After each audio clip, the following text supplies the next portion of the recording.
waa kuma saaxiibka dhabta ah. Waa saaxiibka ku dhowree ku dhibaatayn. Waa saaxiibka kula taliyey ka tashan. Waa saaxiibka kula wadaaga murugadaada iyo farxadaada. Waa saaxiibka dhabarkaaga ka hadal balse hortaada ka hadal. Waa saaxiibka ku garab gala garabkaagana taagan markaad u baahato. Waa saaxiibka aad isku hadlayn karto.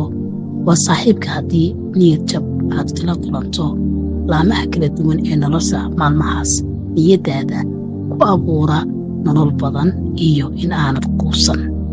Waana saaxiibka dhanka wanaagsan nolosha kaa tusa. Waa saaxiibka ku raaligeliya haddii uu qalad kaa galo balse aanay tiisa u caddayn. Waana saaxiibka aan cadowga ku ahayn kuna culaadin haddana aan ku curyaamin. Waa saaxiibka markaad dareento kelinimo aad weheshato. Waa saaxiibka aad kugula socon dano iyo dangaara oo uu leeyahay. Waa saaxiibka kugu maamusin masabka nolosha aad kaga jirto. Waana saaxiibka aan kaa tegin marka masabkaas weydo. Waa saaxiibka ku waaniyee kaa weecan. Waa saaxiibka kuu hiiliya kaa kuuna hagarbaxa haddana kula halgamee u halgama. Waa saaxiibka ku xushmeeyey kaa xaqlagoon haddana xaq dhowra. Waa saaxiibka kaa sii jeedsan ee kula jira kultana ku jeedin. waa saaxiibka saaxiibtinimadiisu afka ahayn ee kuu muujiya saaxiibtinimadiisa. waa saaxiibka si kastoo hawshiisa u badan tahay u soo xidhiidhiya. waa saaxiibka waxaad u sheegtaba dadka uga sheekayn ee ilaaliya sheekadiinna. waa saaxiibka saaxiibtinimadiisu isku beddelin hadba siday xilliyadu isku beddelaan. waa saaxiibka ku kaabee ku kadeedin. waana saaxiibka haddaad quftoo gacanta kuu haadiye hoos kuu dhigin. waa saaxiibka aan ku wiiqin kaana weecan. saaxiibka kuu tirin wuxuu kuu taray. dhaqaale keliya waxba layskuma taree. waa saaxiibka tale iyo tusaale fikir iyo faallooyin ku siiya kuna soo bandhiga. waa saaxiibka beenaha kugu sasabin ee ba'aagana ka shaqayn. si kastoo noloshiinnu ku kala duwan tahay ama meelo kala duwan aad ku nooshihiin, waa saaxiibka noloshiinnu hal mid tahay. waa saaxiibka saaxiibtinimadiinnu ka dheer tahay istus iyo isla weyni. waa saaxiibka ixtiraam badan u haya saaxiibtinimadiinna kuna faraxsan wada xidhiidhkiinna. waa saaxiibka sharaftaada ilaaliya kuna sharfa. waa saaxiibka isagoo kaa maqan aragtaada lagu soo hadal qaadi karin ee kuu noqonaya afhayeenkaaga. waa saaxiibka aan kaa jeedsan markay dadkoo dhammi kaa wada jeestaan. waa saaxiibka aan ahayn laba wejiile ee keliya haysta wejigii koowaad eed ku baratay. waa saaxiibka aan cudurdaara kuu samaynaynin si aanu kuu caawin, balse hadafkaaga iyo hirarka nolosha aad ka leedahay kula habeeyee kuguna hambalyeeya, halkaad u socotana kuga hagaan. caafimaadka alla hayee waa saaxiibka haddii caafimaad darro kugu timaado kula qaybsanaya xanuunka. waa saaxiibka aanad saaxiibtinimadiisa ka qoomamoonaynin balse alle aad uga mahadnaqdo. waayo waa saaxiibka aad wanaag oo dhan ku xasuusanayso.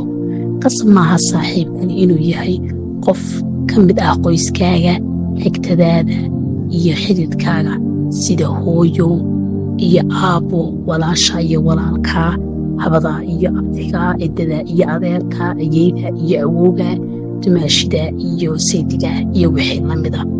run ahaantiina saaxiibtinimada ugu wanaagsan uguna daacadsan iyagaad ka helaysaa, balse kama maarmaysid deegaan ka duwan iyaga ood la wadaagto fikirro badan. waayo mararka qaar waxaa dhacaysa inay dhinac wax uga muuqdo iyaga halka adigana dhinac kale wax kaaga muuqdaan. tani maaha inaad la tashan qoyskiinna, waayo qoyskiinnu waa noloshaada mar hore iyo mar dambe, waana halka ay noloshaadu ka soo bilaabatay. saaxiibka dhabta ahi maaha saaxiibka aanad noloshiisa ka aragta baraha bulshada islamarkaana kala socon. saaxiibka aan dan qabyaaladeed, siyaasadeed iyo ganacsiba aydan lahayn. saaxiibka aad sida muraayadda isku daawato dhaliilahaagana ka dhex aragto. saaxiibka aanay saaxiibtinimadiinu dhinac keliya ka socon si wada jira u socoto. saaxiibka dhabta ahi maaha saaxiibka iska dhiga inuu sharaftaada ilaalinayo balse qoftan kugu bahdila dadkana iska dhaadhiciya bahdilkaaga. saaxiibka dhabta ahi waa saaxiibka go'aamada adag ee noloshaada kula gaadha, ee kula calool adayga waana saaxiibka hamiga iyo hiigsiga iyo himilada fog leh. Midnimada dhabta ah agteeda waxaan laga tixgelin mansab, maalqabeennimo, qabyaalad, qabiil, saboolnimo iyo da'. Saaxiibka dhabta ah geeri mooye ma garanayo wax kale oo idinkala reebi kara. Si kastoo dunida u kala joogtaan iyo si kastoo duruufta noloshiinu isku beddesho ama si kastood isugu dhowdihiin, waa saaxiibka ku kaabee ku kadeedin, waana saaxiibka wanaagga kugu dardaara. maaha saaxiib aad shalay saaxiib noqoteen maanta kala tagteen. saaxiibka dhabtii waa saaxiibka aad hantidaada iyo sirtaadaba u dhiiban karto una aamini karto. saaxiibka dhabta ahi baraha bulshada lagama arko, mana xukumaan baraha bulshadu saaxiibtinimadiina.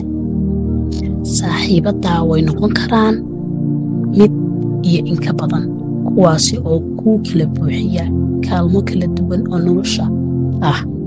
waanu noqon karaa hal saaxiib keliya oo kaalmo badan oo nolosha kuu buuxiya, saaxiibo badanna kuu soo kooba. saaxiibkaaga dhabta ah kama tihiin keliya baraha bulshada saaxiib, kaana laguma xisaabiyo saaxiibtinimo ee waa asxaabnimo.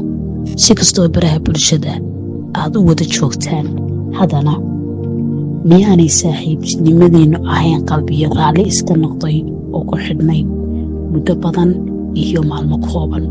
dabcan midna kuma xidhna. ugu dambayn, saaxiibkaaga dhabta ahi waa kaguu horseedi karaa inaad ka mid noqoto dadka gala jannada, sidoo kalena inaad ka mid noqotaan 7 qof ee alla u hadheeyo maalinta aanay hadhkiisa mooye hadh kala jirin. waayo saaxiibka alle dartii ayaad isku jeceshihiin ood isku xidhiidhisaan, sidoo kale waxaad isla qaybsataan arrimihiinna adduunyada iyo kuwiinna aakhirada. iminka dabcan waxaad weydiinaysaa, haddaba muxuu yahay saaxiibka aan wanaagsanayn? waxyaabaha lagu garanayo waa intaa aan sheegay kasoo horjeedkeeda. waxaan rajaynayaa inaad u diri doonto saaxiibkaaga dhabta ah iyo saaxiibadaada dhabta ah, sidoo kale aad u hadiidayn doonto fideogan. daawasho wanaagsan mar kale. asalaamu calaykum waraxmatullaahi wabarakaatu. waa walaashiin Faadmo Buuni, waa inoo mar kale iyo mawduuc ka xiiso badan keenii hore. salaam.